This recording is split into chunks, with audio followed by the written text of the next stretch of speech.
நானும் என்ற வாழ்க்கைங்கிற சீரிஸ்ல இன்னைக்கு நாள் 3 அலாரம் வச்சு ஒரு 6 மணிக்குள்ள எந்திரிச்சு ஃப்ரெஷ் அப் ஆயிட்டு ரூம்ல சேர்ந்து இந்த குப்பையில எடுத்து வண்டியில மாட்டிட்டு குப்பையை டிஸ்போஸ் பண்ணிட்டு வண்டியை சைஸா ஒரு இடத்துல பார்க்கிங் போட்டு வழக்கம் போல வேடிக்கை பார்த்துட்டு கடை நடந்து முடிச்சுட்டு நம்ம எப்பயும் போற டார்கெட் அதையும் கம்ப்ளீட் பண்ணிட்டு எங்கடா இந்த சூரியனை காணாமேன்னு அப்படியே பார்த்துட்டே வந்துட்டு இருந்தேன். ஒரு வழியா பயப்புள்ளைய கண்டுபிடிச்சிட்டேன். டெய்லி நம்ம வீடியோல தம்பி போட்டா தான் மனசுக்கு கொஞ்சம் இதமா இருக்குது. அப்படியே ரூமுக்கு வர வழியில சமையலுக்கு தேவையான ஜாமானங்களா வாங்கி வண்டிக்கு அவளை சொருவிட்டு வந்துட்டேன். ரூமுக்கு வந்தேனே ஃப்ரெஷ் அப் ஆயிட்டு இன்னைக்கு பல நாட்களுக்கு பிறகு தக்காளி சாதம் பண்ணலான்னு ஒரு ஆசை. அதனால அதுக்கான வேலையெல்லாம் முடிச்சுட்டு கடன்னு குளிச்சுட்டு என் கையால சமைச்ச தக்காளி சாதத்தை ஒரு கட்டு கட்டிட்டு 8:20 வேலைக்கு கிளம்பி போயிட்டேன். வழக்கமா 5 மணிக்கு முடிகிற ஆபீஸ் நமக்கு மட்டும் இன்னைக்கு 4:30 முடிஞ்சிருச்சு. ஒரு 50 நாளுக்கு அப்புறம் இன்னைக்கு நான் ஊருக்கு போலான்னு இருக்கேன். அதனாலதான் இன்னைக்கு 1/2 மணி நேரம் பர்மிஷன் போட்டு ஒடியாந்து நம்ம ஊருக்கு போறதுக்கு முன்னாடி நம்ம உழப்பின பாத்திரங்களை கழுவி வச்சுட்டு போனாதான் திரும்பி வரும்போது வீடா இருக்கும், இல்லைன்னா நாரி போயிடும். அதனால எல்லா பாத்திரங்களும் கழுவி வச்சுட்டு கடன்னு ஒரு 5 நிமிட குளியில போட்டு புதுசா வாங்கின கால் சட்டை அதோட நம்மளோட ஹூடி காஸ்டியூம் ஓகே தான். என்ன லியோ கேஸ்டல் செட் பண்ணலாம் ட்ரை பண்ணி பார்த்தேன்.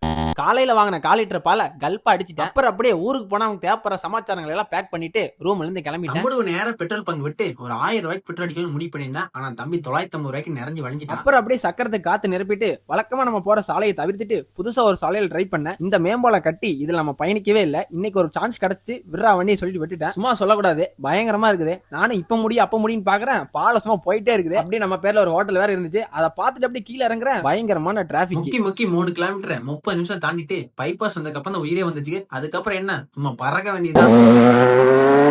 பல்லட வந்ததுக்கு அப்புறம் மெதுன்னு 2 புரோட்டா சாப்பிட்டு திருப்பி அங்கிருந்து வண்டி எடுத்து வந்தான்.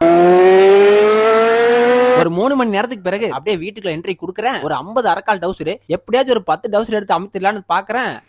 இதுக்கப்புறம் இந்த டவுசர் எடுத்தனா அசிங்கமா கேட்பாரு. நம்ம வீட்டுக்கு வர்றங்கறனால வாத்து குழம்பு எடுத்து தடபுடலாம் சமைச்சிருந்தாங்க. டேஸ்ட் சும்மா பிரிச்சிருச்சு. அப்புறம் நான் புதுசா வாங்கின ஐபோன் எல்லாம் வீட்டுல எல்லாத்தையும் காமிச்சிட்டு இருந்தேன். எங்க அம்மாவுக்கு என்னோட ஐபோனை விட என்னோட பழைய மொபைல் மேல ஒரு கண். எங்க மம்மிக்கு பல நாளா ஆண்ட்ராய்ட் போன்லாம் யூஸ் பண்ணணும்னு ஒரு ஆசை. அதனால அதெல்லாம் சொல்லி கொடுத்துட்டு இருந்தேன். பாட்டெல்லாம் எப்படி போறோம் சொல்லி கொடுக்கும் போது நம்ம வீடியோ அப்படியே சைட்ல வந்துச்சு. அதை பார்த்தோன்னே லைட்டா சிரிச்சாங்க. நமக்கு வேற பட்டாம்பூச்சி மறுபடியும் பறக்க ஆரம்பிச்சிருச்சு. அப்புறம் நைனாக்கு பிடிச்ச ஒரு பாட்டு, அதை கேட்டுட்டு நாளை ரொம்ப சாந்தமா முடிச்சுக்கிறேன். நாளைக்கு ஒரு அருமையான வீடியோவோட வரேன். நன்றி, வணக்கம். இணைப்பில் இருங்கள் நண்பர்களே. யார்